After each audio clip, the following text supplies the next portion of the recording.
everyone, Susan Finch here, your host today for Rooted in Revenue. Everything about making money without leaving things on the table. And today my guest is John Golden. He is the Chief Strategy Officer for Pipeliner CRM. And you're also a wonderful sponsor of the SLMA, and we appreciate that. Thank you so much for that as well. But the other thing you have going on, I can see it right behind you, is Sales Pop. So tell me about that before we jump into our show, but I want to give you a chance to talk about Sales Pop. Yeah, Sales Pop is an online sales magazine, salespop.net, where you can find over 350 of the world's best thought leaders in sales and marketing.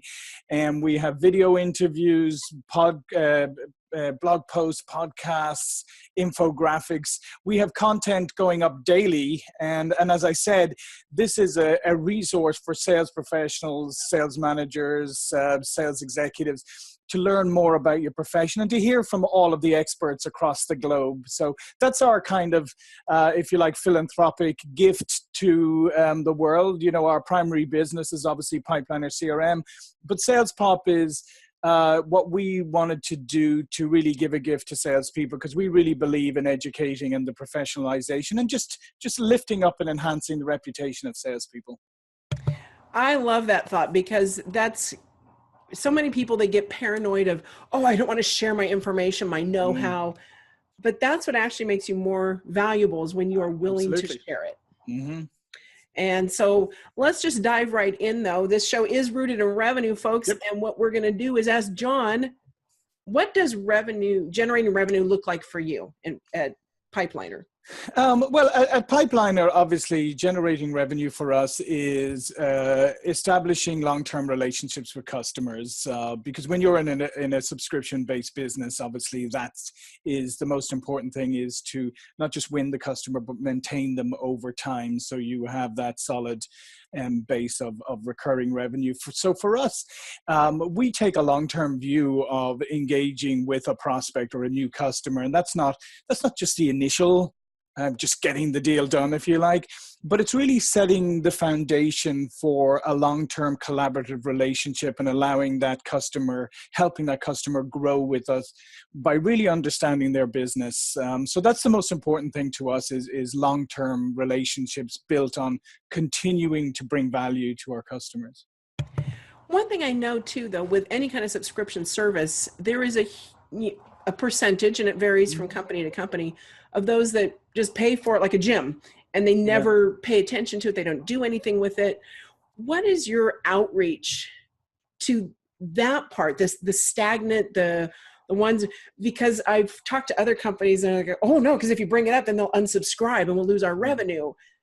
How do you guys handle that? Well, we handle it absolutely, head on, because at the end of the day, we want people to use the product, because we believe that Pipeliner CRM, when you use it properly, it is going to benefit the sales management, but it's going to really benefit the salespeople, because it was really built with them in mind. So we invest a lot of time. We do free trainings for our salespeople or for our customers that are available. We do, we have a big professional services group, global services group that can help. So what we really like to do is understand what are the business drivers that are driving the prospect or customer to come to us in the first place. And then we have a customer success function that works with them to make sure that they are tracking towards their goals, or maybe their goals have changed and we can help them track towards those. So it's this ongoing continual engagement, this customer success element is where we really focus on that, because as I said, at the end of the day, we don't want to be like a gym, right? We don't want to say, oh, it's great, look, the gym's empty, but our subscriptions are up this year. Right. We want to see our gym full of people, working out and getting healthier. Well, because the other side of that is, if you are one of those gym members that never goes, you're not going to want to talk about the gym. Yeah. Or if you do, you're going to say it doesn't work. Exactly. And those are key components as well, because let's face it, when somebody makes an investment in something and they don't use it, or it's their fault that it's not working, they don't tend to take accountability, ownership for that. They tend to externalize it. So yeah, so we, as I said, we really focus a lot on working with them and making sure that they get the value out of the system by aligning with their business goals. I agree with you on that, and I appreciate that too. So along, these years you've been with several companies, but you've been with Pipeline, I think, since 2014. Correct. Yes. Yes. So about 4 years. And since you've been there, what is a tip you've learned that has helped you best serve your clients to help them generate revenue, or an aha moment or something? Yeah. Well, and the aha moment actually is, it happened a couple of years ago, and this is kind of ties in with what I was talking about, is when I started looking at this industry and looking at what's going on in it, I realized that, every company seemed to kind of have the same approach to, here, take a trial, come take take a trial of our software, and then we'll just try and sell to you. And what I thought is, from my own experience and our own experience as consumers, is that we're a lot more sophisticated nowadays before we even purchase, right? We have sort of ideas of what we want to do. And I thought about, why don't we treat prospects like they're already customers?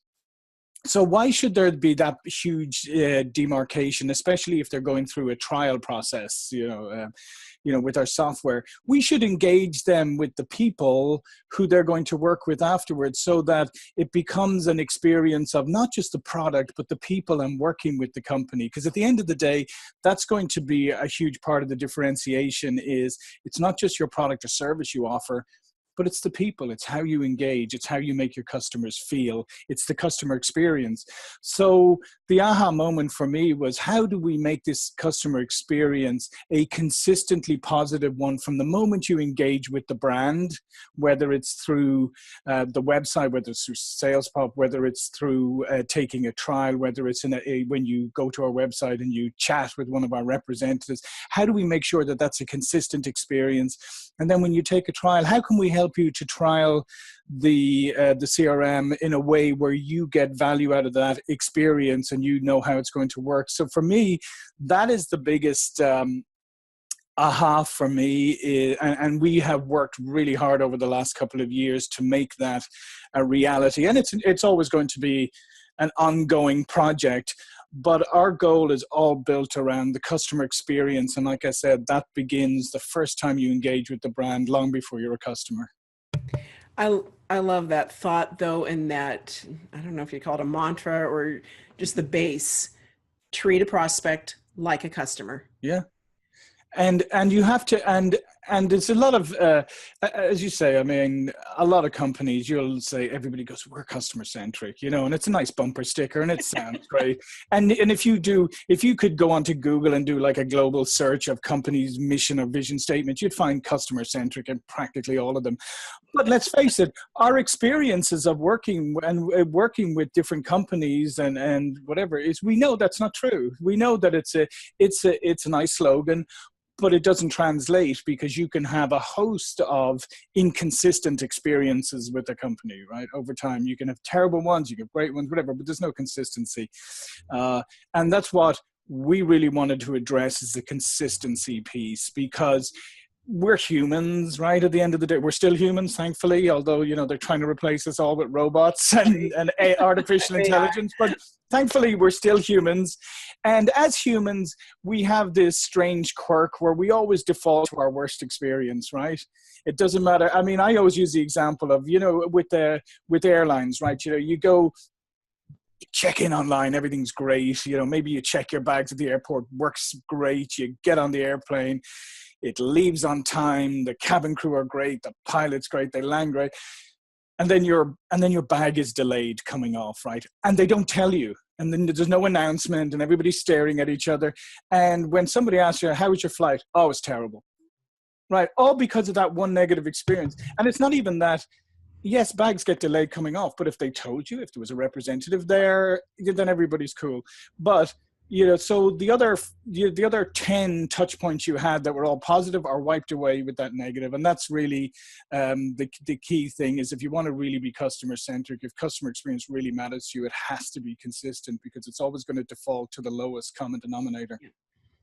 That you brought that up. I've had that in my household. I have teens, and I like to, my husband and I were talking about, we can give them 10 compliments in a day, praise them for things. Hmm. But the one time that we come down on them or do something that's what they remember. Why Oh are yeah. you always? But it doesn't change though. It's the same. It's exactly what you were talking about. And I find myself even today when I call a customer service or something, when I have a really good experience, I go ahead and I actually do fill out the survey afterwards, because and the sad thing is, because I'm so shocked at how great the experience was, because I'm used to 9 out of 10 of them being, not so wonderful.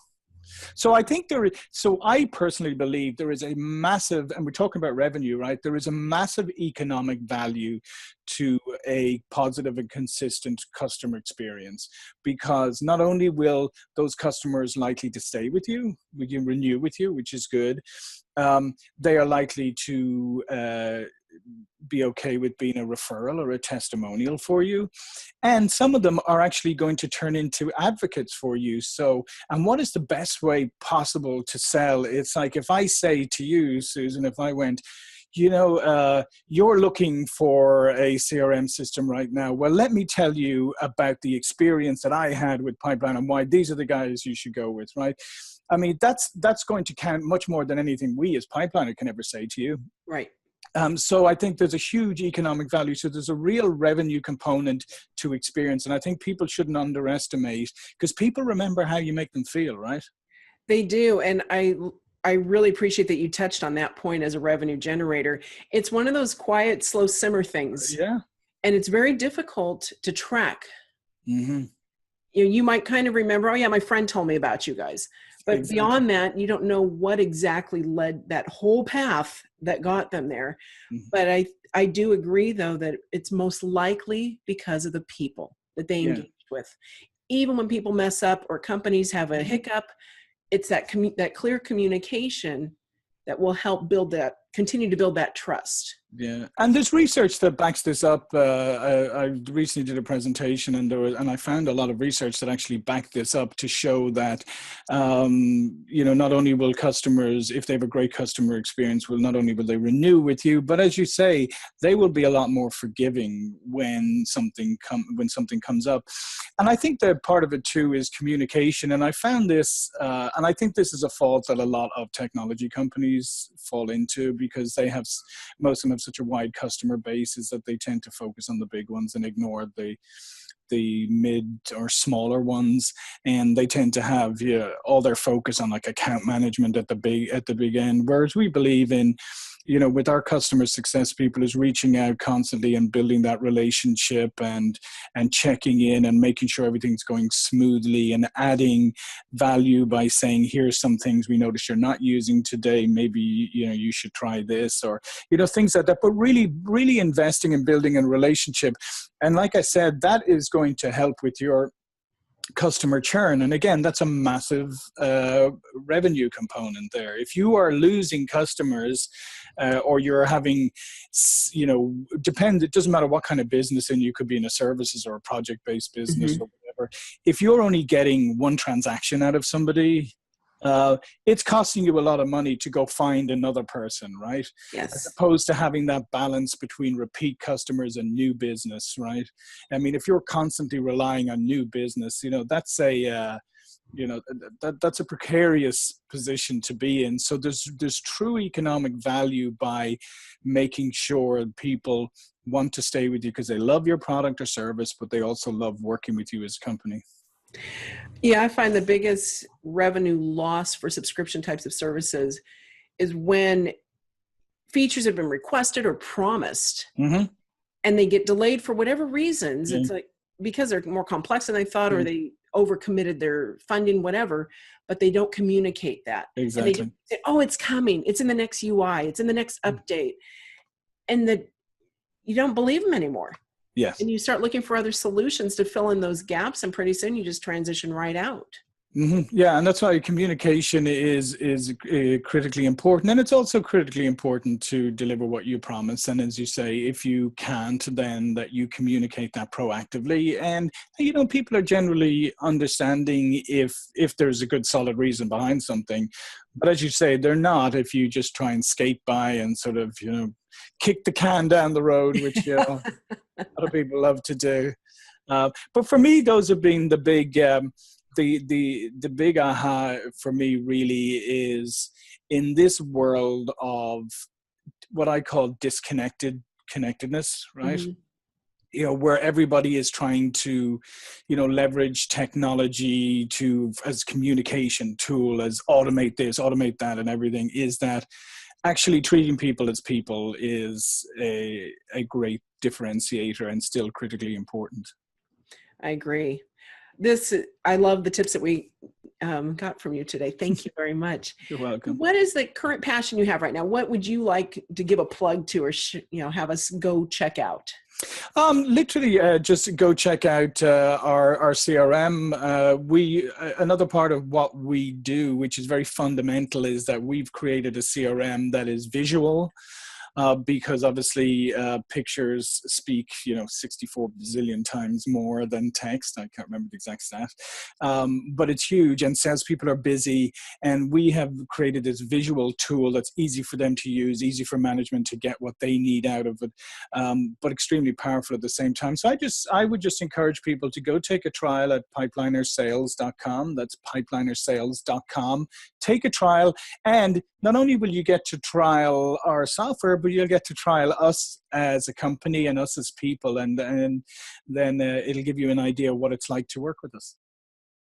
Terrific. Thank you so much. And thank you for being a guest. This has been Rooted in Revenue with Susan Finch and my guest, John Golden of Pipeliner CRM.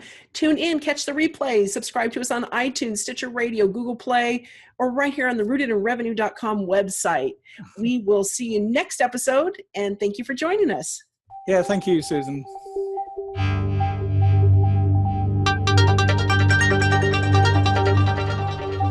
Never miss an episode.